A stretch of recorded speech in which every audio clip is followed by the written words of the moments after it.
Assalamualaikum warahmatullahi wabarakatuh. Bismillah, alhamdulillah, wassalatu wassalamu ala sayyidi wa habibi rasulillah. Allahumma la sahla illa ma ja'altahu sahla, wa anta ya hayyu ya qayyum, taj'alul hazna idha syi'ta sahla. Allahumma rzuqna al-ikhlas fil qawli wal amali wal niyyah, udzakirukum wa udzakiru nafsi bi ikhlasin niyyati lillahi tabaraka wa ta'ala. Alhamdulillah kita bisa melanjutkan kembali kajian kita tentang masalah munakahat, permasalahan seputar pernikahan. Kita telah sampai kepada penjabaran dan penjelasan mengenai pihak-pihak yang punya hak untuk menjadi wali pernikahan mempelai perempuan. Jadi ada beberapa kalangan, beberapa pihak yang bisa menjadi wali dari mempelai perempuan. Entah mereka ini ada hubungan kekerabatan atau semacamnya, nanti akan kita bahas. Bagi yang punya kitab ya, karena memang kita ngikutin alur kitab ini, Al-Idhah fi Ma'rifati Muhimmatin Nikah, bisa dibuka halaman 8, yang paling bawah itu. Saya baca terlebih dahulu. Wa aulal wulatil ab, thummal jad, thummal jad abul ab, thummal akh lil ab, wal summal akh lil ab, summa banul akh lil ab wal summa banul akh lil ab, summal am lil ab wal summal am lil ab, summa banul am lil ab wal summa banul ammi lil ab, fa idza lam yujad ahadun min hadhihi min al asabat fawaliyun nikahil maula al mu'tiq ayyallati kana sayyidaha summa a'taqaha in kana sabaqalaha an kanat amatan fa idza lam yujad fawaliyun nikahil hakimu wa huwa sultan awil khalifatu aw man yanubu manabahu min wulatin kal qadhi. Wa yushtaratu, saya lanjutkan di sini, wa yushtaratu mura'atu hadzal tartib fil awliya fa idza zawwaja wahidun min haula wa hunaka man huwa aqrabu minhu mimman iktamalat fihi syurut lam yasihhal 'aqd. Jadi kita akan membahas tentang orang-orang yang berhak menjadi wali nikah mempelai perempuan. Jadi yang paling utama yang diutamakan adalah al-ab. Al-ab ini maksudnya adalah bapak kandung dari mempelai perempuan, bukan bapak angkat. Jadi bapak angkat di sini tidak masuk. Istilah kita bapak angkat itu nggak masuk di sini. Al-ab di sini adalah bapak kandung, ya. Summal jad, kemudian kakek. Kakek ini kan ada dua. Yang dimaksudkan di sini adalah abul ab, bapak dari bapak. Berarti bapak dari ibu tidak masuk. Jadi kalau seandainya mempunyai kakek dari jalur ibu, bapaknya ibunya, ya. Jadi yang menikah ini adalah cucu perempuannya, anak perempuan dari anak perempuannya, maka laki-laki ini tidak bisa menjadi wali karena dia adalah kakek dari jalur ibu. Beda halnya kalau dia adalah kakek dari jalur ayah, bapaknya bapak, maka di sini bisa menjadi wali jika memang tidak ada ayah. Karena nanti akan disebutkan harus diperhatikan ini, urutannya harus seperti yang telah kita sebutkan tadi. Jadi tidak bisa pindah padahal yang lebih dekat masih ada, tidak bisa seperti itu. Summal akhlil ab wal Yang berikutnya adalah saudara kandung, saudara seayah seibu. Summal akhlil ab, kemudian saudara seayah. Jadi kalau punya saudara kandung diutamakan, baru kemudian saudara yang seayah. Ya. Saudara seibu, bagaimana? Saudara seibu di sini tidak masuk. Jadi saudara seibu malah tidak masuk. Malah setelahnya itu pindah kepada anak dari saudara kandung. Jadi ponakan. Ponakan ini, ponakan laki-laki ya. Ini jadi wali ini itu adalah laki-laki, tidak ada wali perempuan. Wong perempuannya sendiri saja tidak bisa menikahkan dirinya sendiri, bagaimana dia menikahkan orang lain? Oleh karenanya wali ini adalah laki-laki. Perempuan kalau menikah, yang menikahkan adalah laki-laki. Jadi setelah saudara kandung tidak ada, kemudian saudara yang seayah tidak ada, dan tidak masuk hitungan saudara yang seibu, maka pindah kepada anak laki-laki dari saudara laki-laki kandung. Ibnul akh lil ab wal Summa ibnul akh lil ab. Kemudian anak laki-laki dari saudara laki-laki yang seayah. Kemudian setelahnya pindah. Siapa? Pindah kepada saudara ayah yang kandung. Jadi kalau ada mempelai perempuan, punya ayah, mempelai perempuan, punya ayah, ayahnya tidak ada. Tapi ayahnya ini punya saudara kandung laki-laki. Saudara berarti laki-laki ya. Biar nggak terlalu banyak, panjang begitu. Jadi bapaknya udah meninggal, punya paman. Saya bilang saudara lah, karena paman ini lebih umum. Bapaknya ini punya saudara, ya, saudara laki-laki yang kandung, maka dia berhak menjadi wali, boleh menjadi wali. Kalau memang orang-orang yang lebih dekat ini tidak ada. Kemudian baru saudara ayah yang seayah. Saudara ayah yang seayah. Artinya apa? Kakeknya itu nikah 2 kali. Ya. Nikah dengan istri pertama melahirkan bapaknya. Nikah dengan istri kedua melahirkan ini saudara ayahnya alias pamannya. Kemudian anak dari saudara ayah kandung. Ya, berikutnya adalah ibnul am lil ab wal Anak dari saudara ayah yang kandung. Anak dari saudara ayah yang kandung. Jadi anak dari saudara ayah yang kandung. Jadi ini berarti apa? Sepupu. Sepupu. Jadi saudaranya ayah yang kandung ini punya anak laki-laki itu bisa menjadi wali. Kalau memang yang dekat-dekat tadi tidak ada. Kemudian ibnul am lil ab, anak laki-laki dari saudara ayah yang seayah. Ini juga bisa menjadi wali.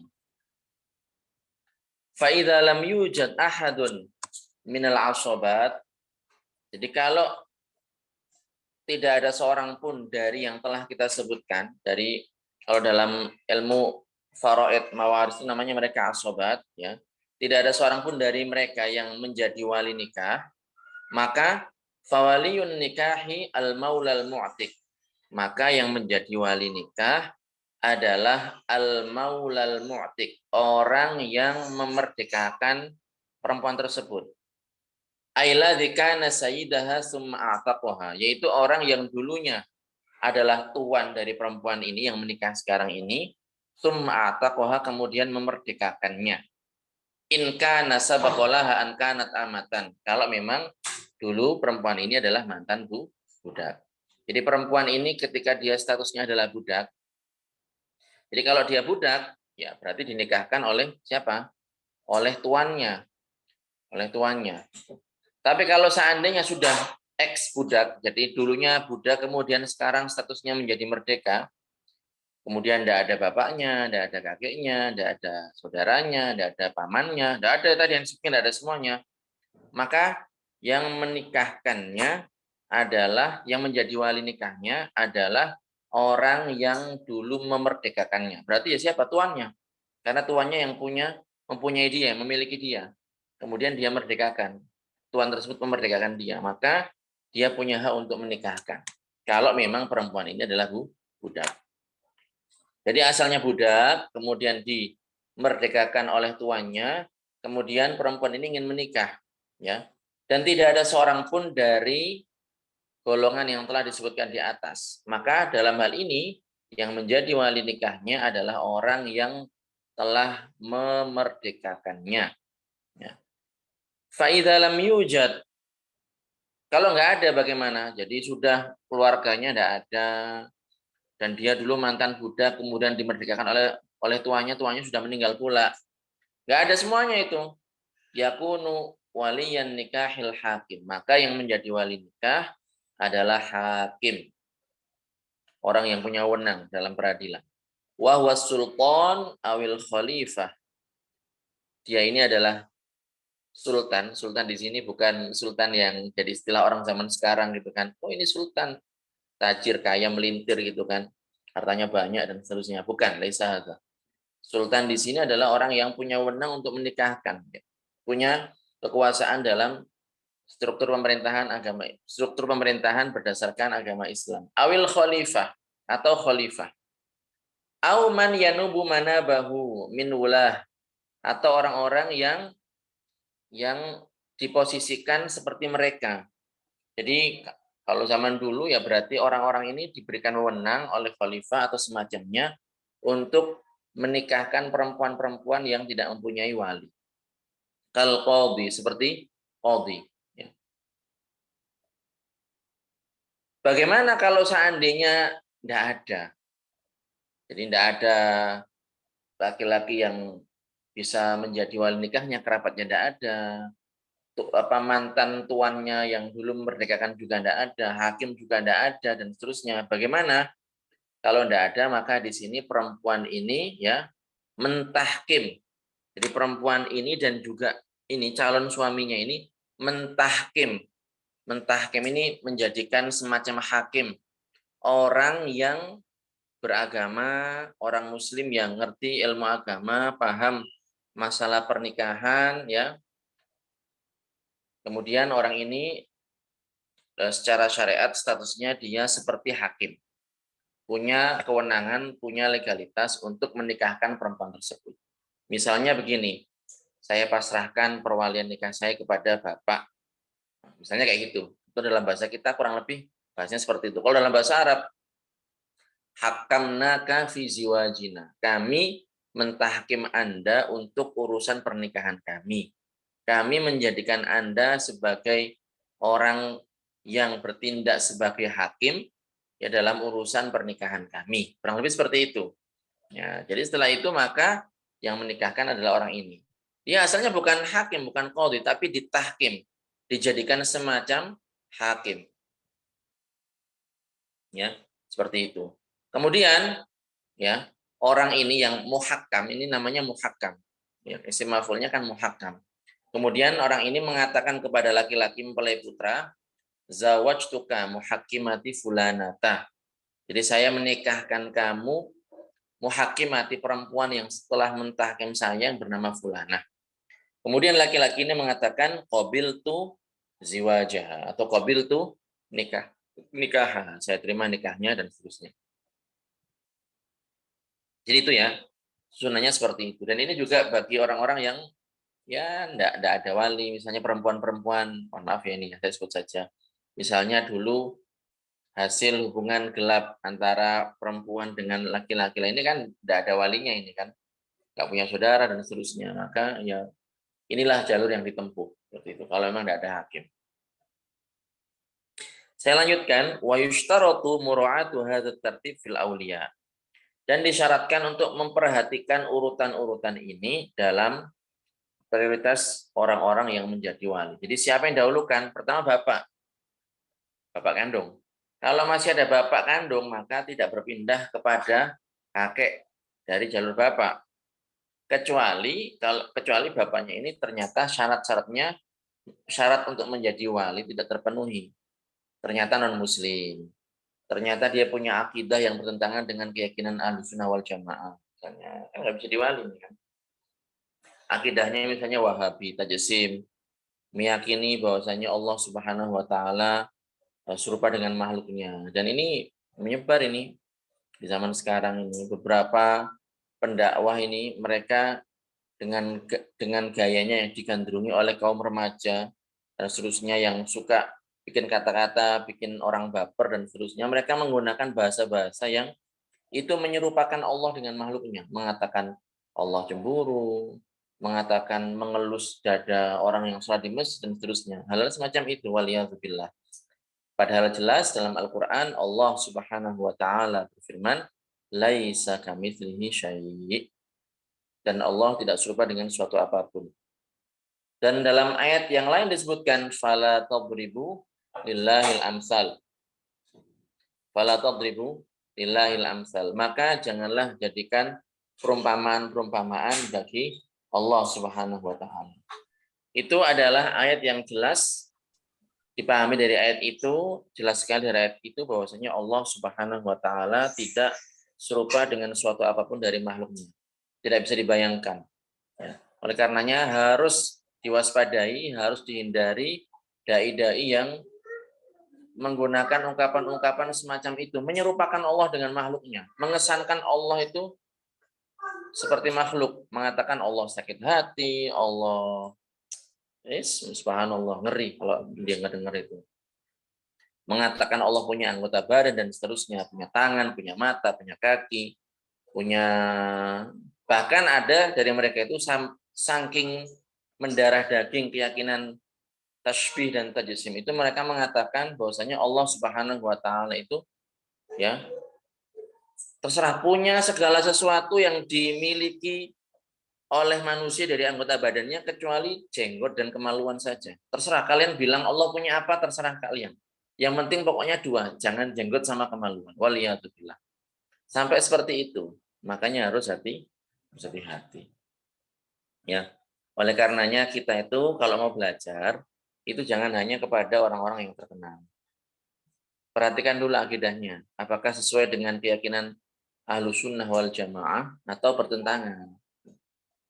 Jangan karena terkenal, karena viral, karena banyak pengikut dan seterusnya. Dan kita kalau mau membantah mereka, mau menjelaskan kepada masyarakat, mau memperingatkan masyarakat dari bahaya mereka, kita sampaikan dengan argumen, dalil akli dan dalil nakli. Jangan hanya sekedar kalau mereka bikin pengajian kita bubarkan, yaitu akan di-framing oleh media gitu kan yang mendukung mereka. Oh ini kalian kelompok yang suka membubarkan orang pengajian dan seterusnya. Ya. Jelaskan kepada masyarakat kenapa ini harus dibubarkan. Ya karena jawabannya adalah karena mereka ini akidahnya bertentangan dengan akidah Rasulullah Shallallahu Alaihi Wasallam, dan itu banyak di kajian-kajiannya itu menyebutkan semacam itu. Waliyatubillah. Jadi itu oleh karenanya penting ya bagi para jamaah yang mungkin sedang mencari tempat atau lembaga pendidikan buat anak-anaknya, buat adik-adiknya, buat tetangganya, buat anak didiknya dan seterusnya. Monggo silahkan bisa dikirim ke Pondok Pesantren Syahamah. Nanti bisa ditanyakan kepada admin. Jadi itu harus diperhatikan urutan-urutan para wali. Kemudian ya, saya lanjutkan lagi di sini. Wala yajuzu, setelah menjelaskan mengenai prioritas wali, di sini dijelaskan tentang hukum meminang atau melamar. Apakah boleh seorang laki-laki itu melamar perempuan, meminang perempuan? Terus perempuan yang bagaimana yang boleh dilamar? Ya. Kemudian caranya bagaimana dan seterusnya. Kita akan bahas itu. Di sini pengarang mengatakan al-khitbah. Jadi al-khitbah ini lamaran atau pinangan dengan dikasroh huruf kho-nya. Khitbah. Kalau khutbah itu ceramah ya. Nah, orang yang ceramah namanya khotib. Khotib. Adapun orang yang meminang itu namanya adalah khotib. Jadi hati-hati ini. Yang kalau orang yang ceramah namanya khotib, khotibul jumu'ah, khotibu al-mimbar, khotibu al-umam misalnya. Tapi kalau kalau orang yang meminang itu namanya adalah khotib. Khotib. Seperti itu ya. Al-khidbah, lamaran atau pinangan. Lamaran atau pinangan. Wala yajuzu lirrajuli ayyusarriha bi khidbatil mu'taddatir raj'iyyah awil ba'in. Sawa'un kana sababul iddati talaqan aw mautan aw fasakha. Wa yahrumu 'alaiha at-tasrihu bil qabuli kadzalik. Ka'ay yaqula laha uridu an atazawwajaka.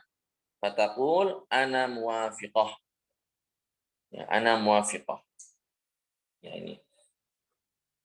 Wala yajuzu, tidak boleh lirrajuli, bagi orang laki-laki, an yusarriha bi khitbatil mu'taddatir raj'iyah. Jadi berterus terang dalam melamar perempuan yang sedang masa iddah yang raj'iyah. Jadi perempuan itu yang sedang mengalami masa iddah itu ada kalanya dia raj'iyah. Raj'iyah ini adalah suaminya yang telah menceraikannya ini bisa kembali dalam masa iddah tanpa memperbarui akad. Itu namanya raj'iyah.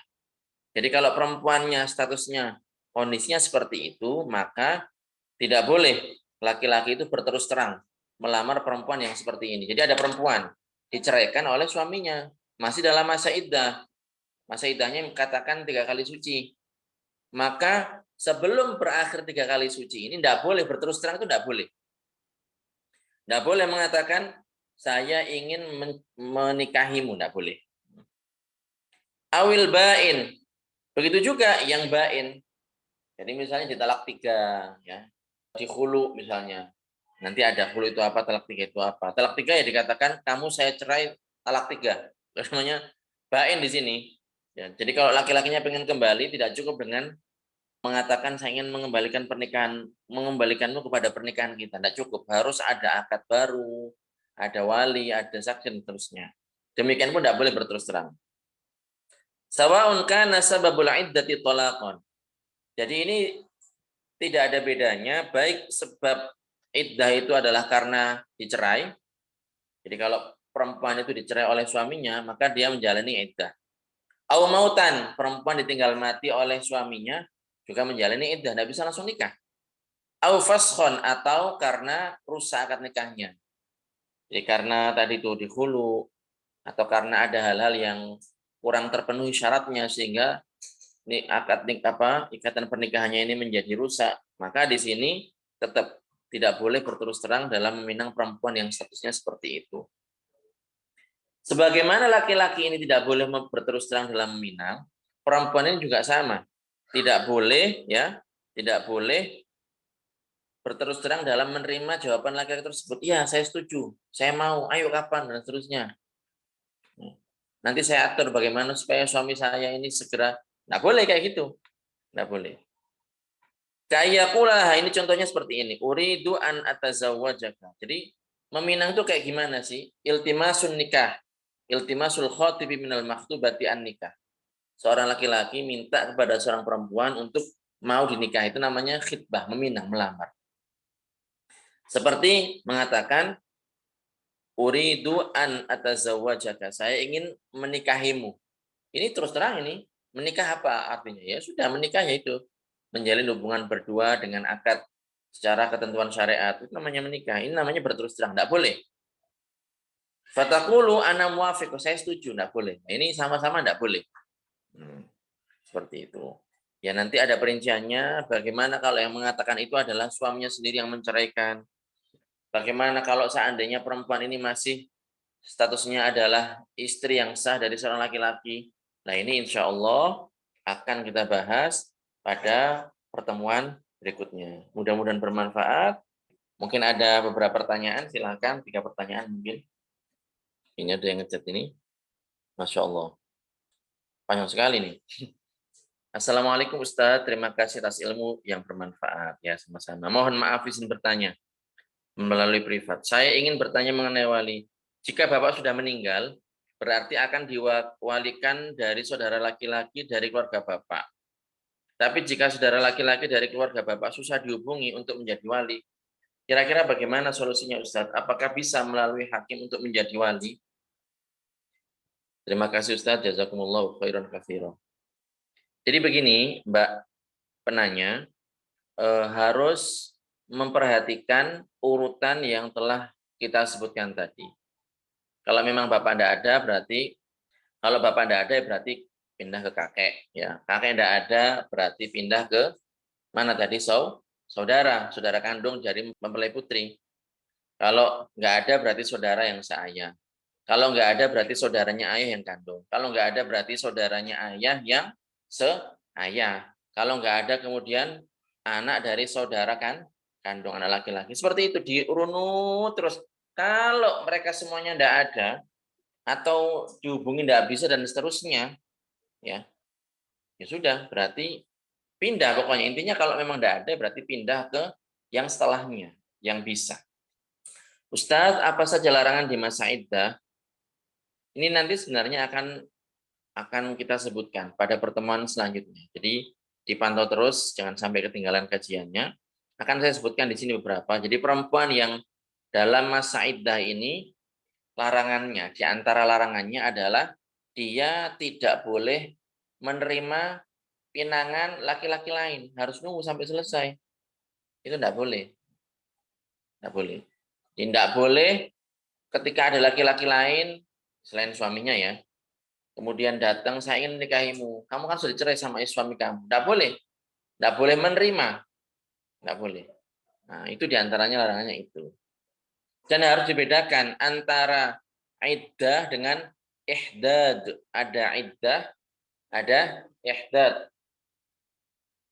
Kalau iddah itu ya menunggu masa penanti. Jadi dia ini melewati suatu masa, baru dia setelah masa itu selesai boleh menikah. Itu namanya iddah.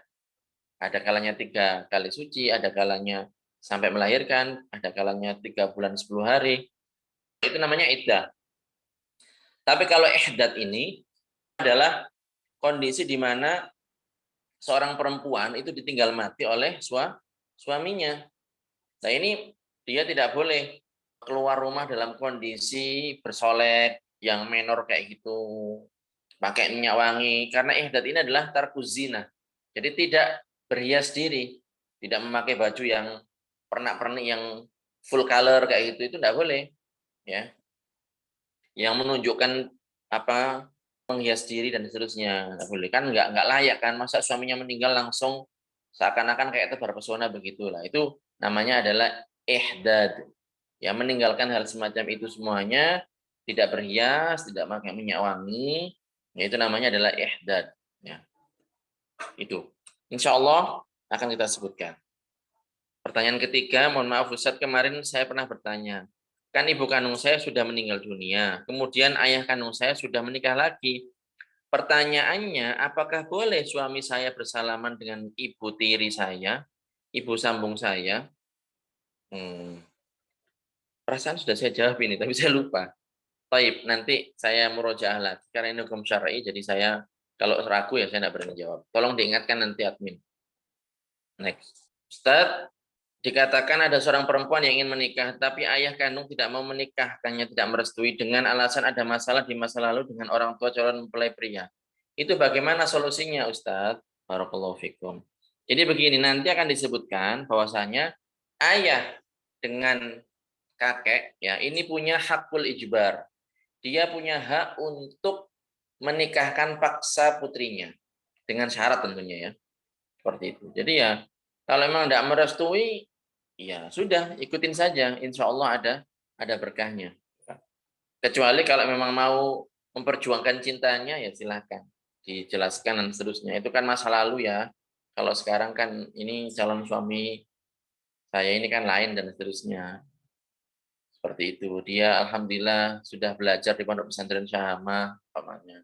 Ya pokoknya suami idaman lah, karena dia mengamalkan sabda Rasulullah Shallallahu Alaihi Wasallam, khiyarukum khiyarukum li ahli wa ana khiyarukum li ahli. Jadi orang yang paling baik itu adalah yang paling pandai berbuat baik kepada keluarganya, dan Rasulullah adalah orang yang paling pandai berbuat baik kepada keluarganya. Dia insya Allah sudah paham hal itu dan akan menerapkan itu kepada saya. Jelaskan. Dan yang paling penting akidahnya adalah akidah tanzih ahlus sunnah wal jamaah, Allah mawjudun bila makan. Kayak gitu dijelaskan. Ya sambil berdoa. Tapi kalau seandainya enggak setuju ya, ingat Mbak, laki-laki nggak cuma satu, banyak kok. Masih banyak santri sama yang lain. Itu.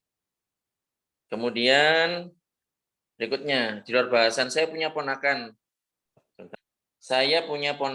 suaminya suka KDRT dan bicara kasar, melarang istrinya bertemu di keluarga dari ibunya, jarang sholat. Bagaimana kalau kita minta cerai? Apakah boleh dalam Islam?